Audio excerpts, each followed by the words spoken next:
Good morning, Cullman. Thank you for joining us on Cullman Today. I'm your host, Christine Wiggins, and today is Wednesday, March 11th. Coming up on Cullman Today, Governor Ivey has commuted the death sentence of Alabama inmate Sonny Burton. Plus, Cullman City leaders discussed downtown parking, launched a new city alert system, and took up stricter hemp sales rules. And two statewide Republican candidates brought their campaigns to Cullman over the weekend at a local breakfast gathering. All of this plus sports, weather, and more. Now, let's take a closer look at the top stories happening in Cullman today. According to WHNT, Governor Ivey has commuted the death sentence of Alabama inmate Sonny Burton to life in prison without parole, stopping his scheduled execution this week. 75-year-old Burton had spent more than 30 years on Alabama's death row after being convicted of capital murder in connection with a 1991 armed robbery at an auto parts store in Talladega. During that robbery, customer Doug Battle was shot and killed. WHNT reports Burton did not fire the fatal shot. Court records show the gun was fired by co-defendant Derek DeBruce, who was originally sentenced to death but later had that sentence reduced to life without parole. In announcing the commutation, Ivey said she could not allow Burton to be executed when the man who pulled the trigger was not. Burton's attorney later shared a statement from Burton, who thanked Ivey for granting mercy and said she showed Alabama and the world that she is a responsible governor. Alabama Attorney General Steve Marshall criticized the decision, saying Burton still bore responsibility for Battle's death. The Cullman City Council met Monday night at City Hall, where members discussed parking concerns in the warehouse district ahead of upcoming festivals and heard a range of city updates.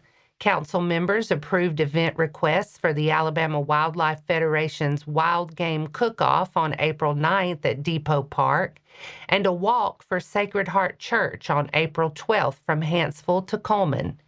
Councilman Clint Scheichel reported the city's 911 center is now fully staffed for the first time in a long time.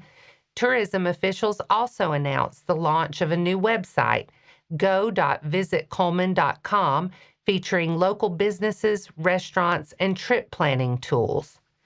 Council President Kim Hall also reminded residents that the city's new alert system is now live. Residents can sign up online or text Cullman AL to 38276 for notifications. In unfinished business, the council heard updates on water treatment plant tank work, with exterior recoating expected to begin in April.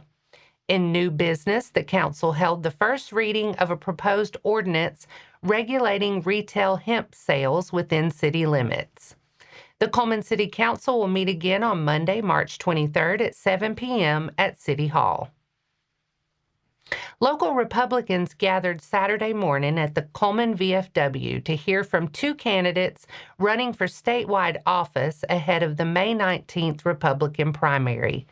Secretary of State candidate Caroline Dobson told the crowd her 2024 run for Congress led her to seek this office with a campaign centered on election security and government efficiency.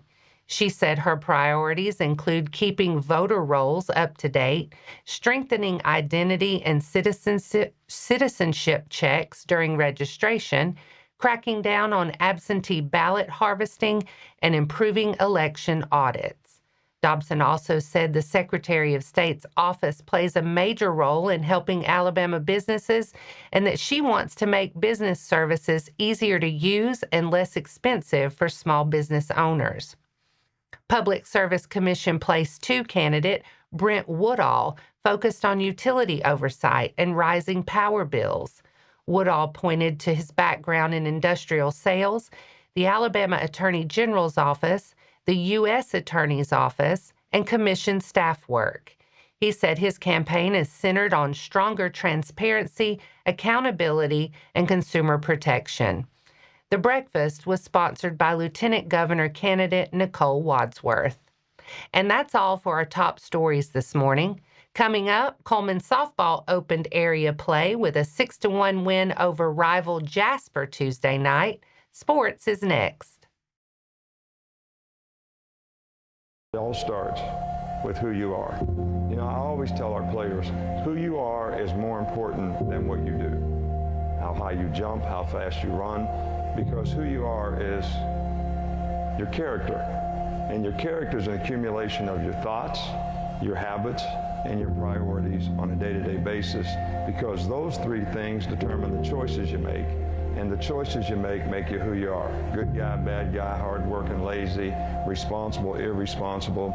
And it takes a certain amount of discipline to do what you're supposed to do, when you're supposed to do it, the way it's supposed to get done.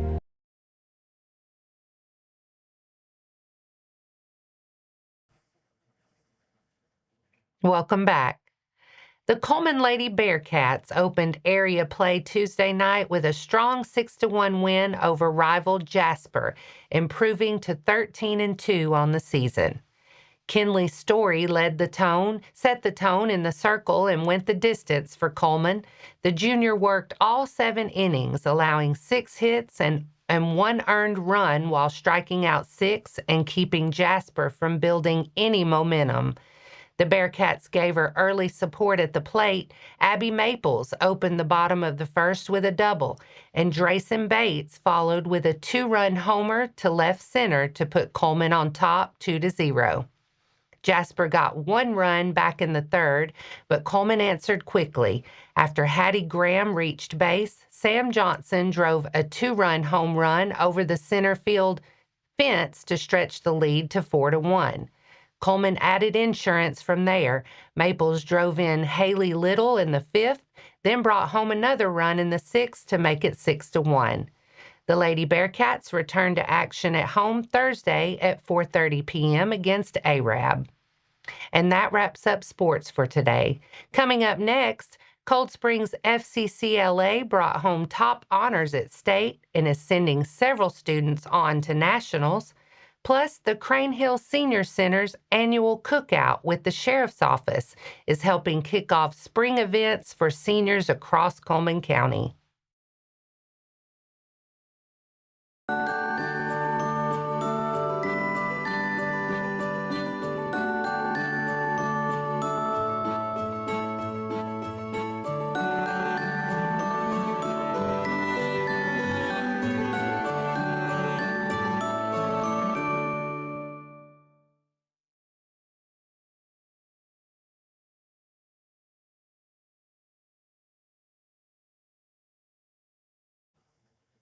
Welcome back.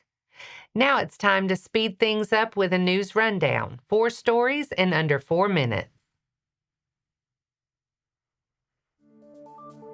Cold Springs High School's FCCLA chapter turned in a strong performance at the FCCLA State Leadership Conference in Montgomery, bringing home 6 gold medals and 2 silver medals. Leading the way, Aiden Freeman and Bailey Perdue took first place in Chapter Project Portfolio Level 3. Bailey Dye and Mimsy Mavers earned first in Chapter Project Display Level 3, and Izzy Howell won first in Chapter Project Display Level 2. Those first-place finishers now advance to the FCCLA National Championship Conference, where they'll compete against top students from across the country this summer. Other top finishes included Maddie Davis taking 3rd in fashion construction, Ruthie Boggin placing 4th in fashion design, and Bailey McKendry finishing 5th in entrepreneurship. The chapter also earned 2 major honors, the Golden Chapter Award and the Family's First Award, recognizing leadership, service, and commitment to family and community involvement. As spring cleaning gets underway, a local nonprofit is asking Cullman County residents to consider donating gently used toy cars and trucks. Kids Loving Kids, a group focused on helping children in the community, is collecting the items throughout the month of March. Organizers say donations can help meet local needs while also giving families a way to pass along toys they no longer use. Drop-offs can be made at Spirit Life Church, located at 1650 St. Joseph Drive in Cullman. The group says this is a simple way for families to turn spring cleaning into an act of kindness for children in the area.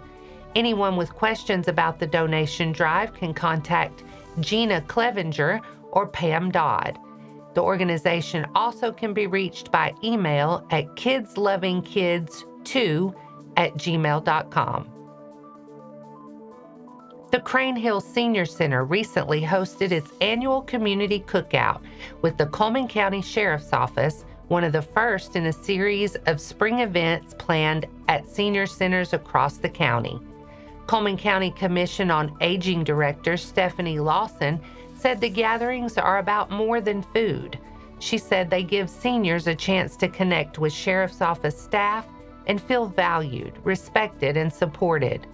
Lawson said Sheriff Matt Gentry has made the cookouts an annual tradition throughout his 12 years in office, visiting all 7 full-time centers, 10 part-time centers, and the city's active adult center. She said seniors look forward to the visits each year. The Sheriff's Office says the events help strengthen relationships between law enforcement and the community. Lawson also said Crane Hill Senior Center welcomes volunteers to help deliver meals and invites residents 60 and older to join weekday activities and lunch. TheraPlay is inviting families to a sensory-friendly Easter event in Cullman on Wednesday, April 8th. Organizers say the event is designed to offer a calmer alternative to some of the larger, busier holiday activities that can feel overwhelming for children and families. Instead of crowded egg hunts and fast-paced events, TheraPlay plans a more relaxed afternoon with slow-paced games, egg hunts, and other family-friendly fun. The event is open to families looking for a quieter setting during the Easter season, especially those with younger children who may do better in a lower stress environment.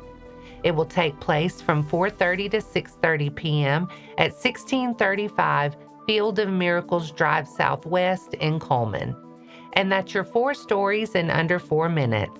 Now for a quick break before we look at the weather ahead and pay our respects with obituaries.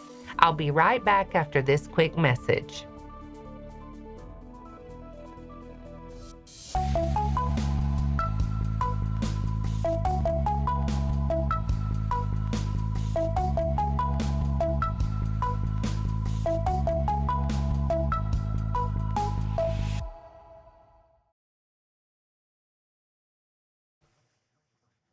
Let's take a moment to pause and remember those who lost their lives this week.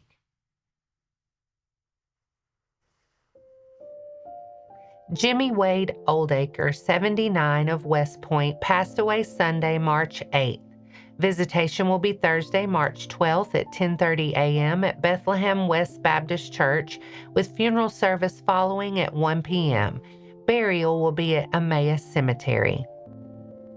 Samantha Marie Rogers, 21 of Fairview, passed away Sunday, March 8th. Viewing will be held Thursday, March 12th from 5 to 6 p.m. for family and 6 to 8 p.m. for friends and family at Hanceville Funeral Home.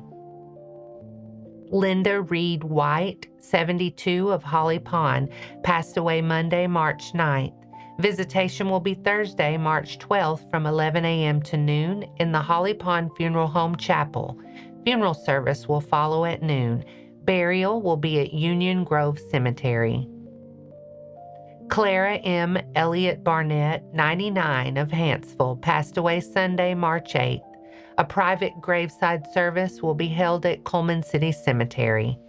Our thoughts and prayers go out to their friends and families. Now let's take a look at your weather forecast. Today will stay mostly cloudy with just a slight chance of a shower or thunderstorm later this afternoon and a high near 79. Tonight is the one to watch. Cullman County EMA says a line of strong to severe storms could move through between 6 p.m. and midnight. Damaging winds, hail, tornadoes, and heavy rainfall will all be possible. Showers and storms become likely this evening and continue overnight, with temperatures falling to around 41. Tomorrow we'll hang on to a slight chance of a few leftover showers early, then skies turn mostly sunny with a cooler high near 57. Tomorrow night looks clear and cold with a low around 35. And that wraps up today's edition of Cullman Today. Thank you for sharing your morning with us. And remember to stay connected by following us on social media and visiting CullmanTribune.com for the latest from our community. We'll be back bright and early tomorrow morning at 6:30 a.m. But until then, I'm Christine Wiggins with Cullman Today. Have a wonderful day, Cullman.